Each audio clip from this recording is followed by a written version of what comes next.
Shalom anak-anak, selamat pagi. Hari ini kita kembali belajar tematik untuk pembahasan soal-soal Bu Pena 4A dari tema 3 subtema 1. Anak-anak sudah siap untuk belajar ya? Nah, siapkan buku Bu Penanya. Ini pembahasan dari halaman 148 untuk muatan bahasa Indonesia. Yang pertama, apa manfaat dari kegiatan wawancara? Manfaatnya adalah untuk mendapatkan informasi yang ingin anak-anak ketahui. Kemudian yang kedua, perhatikan gambar percakapan antara Siti dan Lani. 2A, menurutmu manakah siswa yang berperan sebagai pewawancara dan narasumber? Dari gambar tersebut, pewawancaranya adalah Siti dan narasumbernya adalah Lani, karena Siti yang bertanya, sedangkan si Lani ini yang menjawab pertanyaan. Kemudian bagian B, apa saja tugas dari pewawancara? Tugasnya membuat daftar pertanyaan, kemudian menanyakannya kepada narasumber. Setelah itu, pewawancara juga mencatat jawaban dari si narasumber. Untuk bagian C, apa tugas narasumber? Tugasnya adalah memberikan jawaban dan informasi dari pertanyaan yang diajukan oleh pewawancara. Nomor 3, bagaimana sikap saat melakukan wawancara? Sikapnya harus santun, ya, menyampaikan pertanyaan juga tidak terlalu cepat dan juga harus sopan. Kemudian untuk muatan IPA di halaman 149 soal pertama. Perhatikan gambar di samping, yaitu gambar seekor harimau. Hewan tersebut banyak diburu untuk diambil kulitnya. Apa dampak dari kegiatan tersebut bagi kelangsungan hidup harimau? Nah, dampaknya adalah populasi harimau akan berkurang, dan jika terjadi terus-menerus, maka populasi harimau akan punah. Nah, ini contoh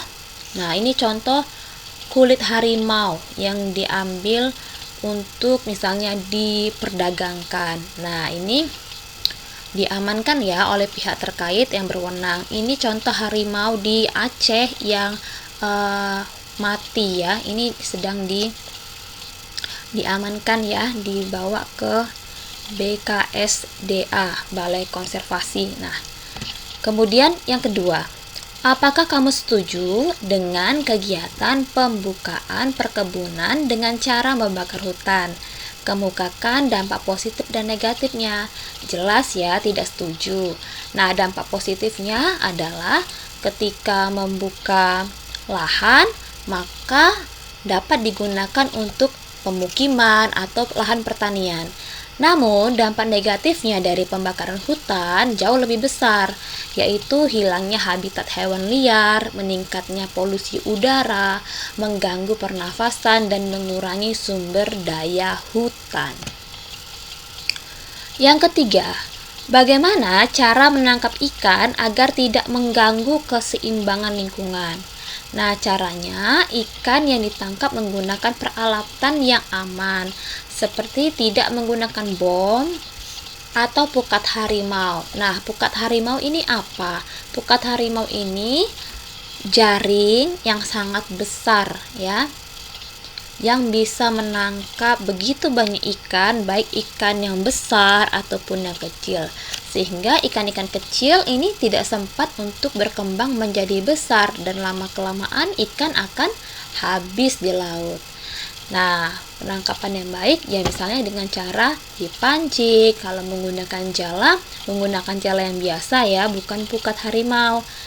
Nah, berikutnya di halaman 150 untuk muatan IPS, penampakan alam dan pemanfaatannya.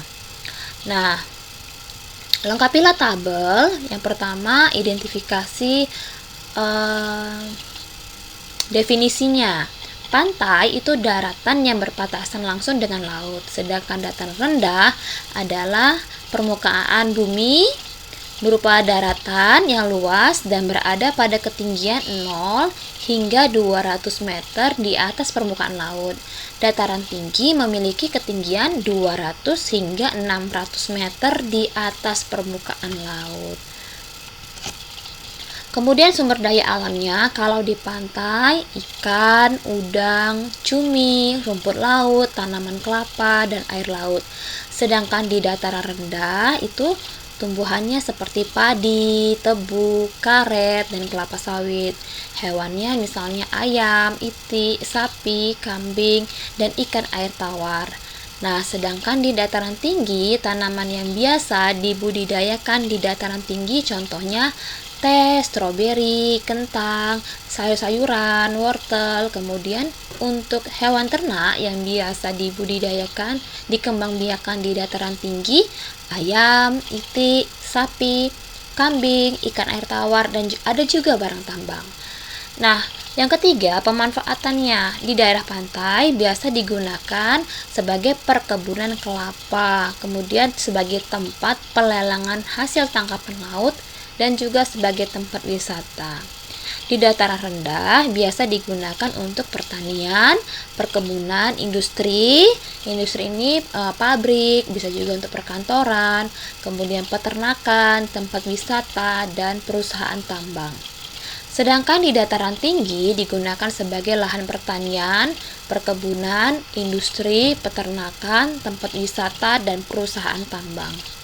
Maka ini berkaitan dengan mata pencariannya. Di daerah pantai, mata pencariannya sebagai petani kelapa, petani garam, petani rumput laut, kemudian petani alga, kemudian penambak ikan, udang, nelayan, dan penjaga pantai. Ada juga di pantai ini penjual cenderamata ya, kalau anak-anak lihat, penjual makanan di daerah pantai.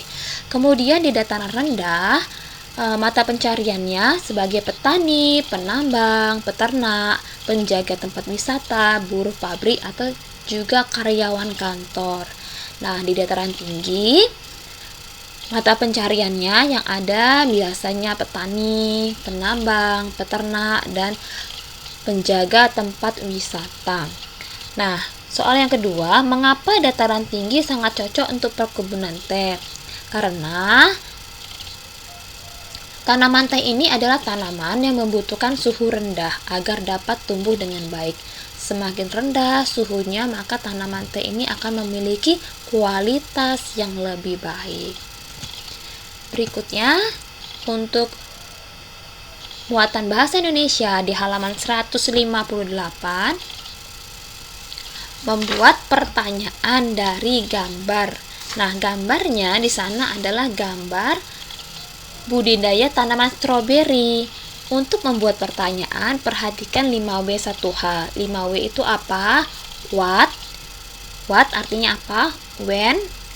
Itu kapan? Where? Itu di mana?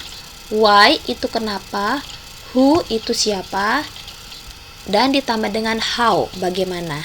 5W1H. Ini dalam bahasa Inggris ya, singkatan bahasa Inggrisnya. Kalau bahasa Indonesianya, apa, kapan, di mana, kenapa, siapa, bagaimana. Contoh ini pertanyaan tentang budidaya tanaman stroberi. Menggunakan kata tanya apa? Apa yang membuat Bapak ingin membudidayakan tanaman stroberi? Nah, kemudian dengan kata tanya di mana? Di mana lahan yang tepat untuk menanam tanaman stroberi? Yang ketiga, nih. Kapan waktu yang tepat menanam tanaman stroberi? Berapa? Berapa biaya yang dibutuhkan untuk sekali panen tanaman stroberi? Kemudian ini, siapa saja yang membantu Bapak untuk membudidayakan tanaman stroberi ini? Yang terakhir, bagaimana cara Bapak menjual buah stroberi ini ke masyarakat? Nah, kira-kira demikian ya anak-anak untuk membuat pertanyaan ketika ingin melakukan wawancara kepada orang yang melakukan budidaya tanaman stroberi.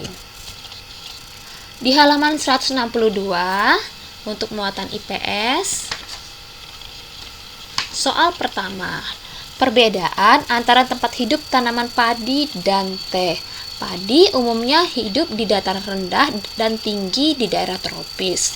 Tanaman teh umumnya hidup di dataran tinggi tropis dan subtropis dengan curah hujan yang tinggi. Yang kedua, apakah padi dapat tumbuh di daerah pegunungan? Jawabannya tidak. Kenapa? Karena tanaman padi ini memerlukan suhu yang hangat untuk pertumbuhannya. Nah, kalau di dataran tinggi mungkin masih bisa, tapi kalau di daerah pegunungan, nah sulit ya, karena pegunungan itu sangat dingin. Nah, daerah pegunungan kira-kira begini bentuknya ya anak-anak. Kalau kemarin anak-anak lihat, nah ini terasering di daerah dataran tinggi dibuat dengan sistem terasering atau sengkedan. Tapi kalau di pegunungan, nah di sini tidak ada ya lahan persawahan karena memang tidak cocok untuk lahan penanaman padi. Yang ketiga, mengapa teh tidak dapat tumbuh di dataran rendah? Karena suhu di dataran rendah ini tidak cocok untuk pertumbuhan teh. Teh perlu suhu yang dingin supaya teh ini dapat tumbuh dengan baik. Yang keempat, apakah iklim berpengaruh terhadap pertumbuhan tanaman? Nah, ya jelas iklim berpengaruh karena iklim ini memiliki komponen itu apa ya? Bagian-bagian dari iklim itu adalah suhu, kelembapan udara, intensitas cahaya itu banyaknya cahaya dan curah hujan. Nah, apabila bagian-bagian ini tidak sesuai dengan kebutuhan tanaman, maka akan mempengaruhi pertumbuhan tanaman. Contoh tadi, tanaman padi lebih cocok dia ditanam di daerah tropis ya, dimana intensitas cahayanya atau banyaknya cahaya sepanjang tahun itu banyak di daerah tropis, beda dengan daerah subtropis. Nah, yang kelima, sebelum menanam tanaman, apa saja yang perlu diperhatikan agar tanaman dapat tumbuh dengan baik? Nah, suhunya diperhatikan, kelembaban udaranya, banyaknya cahaya yang diperlukan tanaman, kemudian curah hujannya, karakteristik tanamannya, karakteristik itu sifat-sifat tanamannya, kemudian perhatikan tanahnya juga ya. Jadi banyak yang diperhatikan sebelum menanam tanaman ya, jangan sampai salah tanam. Contoh seperti tanaman kaktus. Tanaman kaktus ini punya karakteristik, punya sifat dia tidak tahan terhadap curah hujan yang tinggi, air yang banyak. Nah, tanaman kaktus biasa tumbuh di daerah padang gurun. Nah, dia tidak memerlukan air yang banyak. Jadi, jangan disiram terlalu sering ya, nanti akan mati. Ya, ini tadi udah Ibu jelaskan ya anak-anak. Ya, demikian penjelasan Ibu pada pagi hari ini. Kiranya anak-anak semakin memahami pembelajaran tematik kita pada tema 3 subtema 1 kali ini. Selamat pagi, Tuhan Yesus memberkati. Shalom.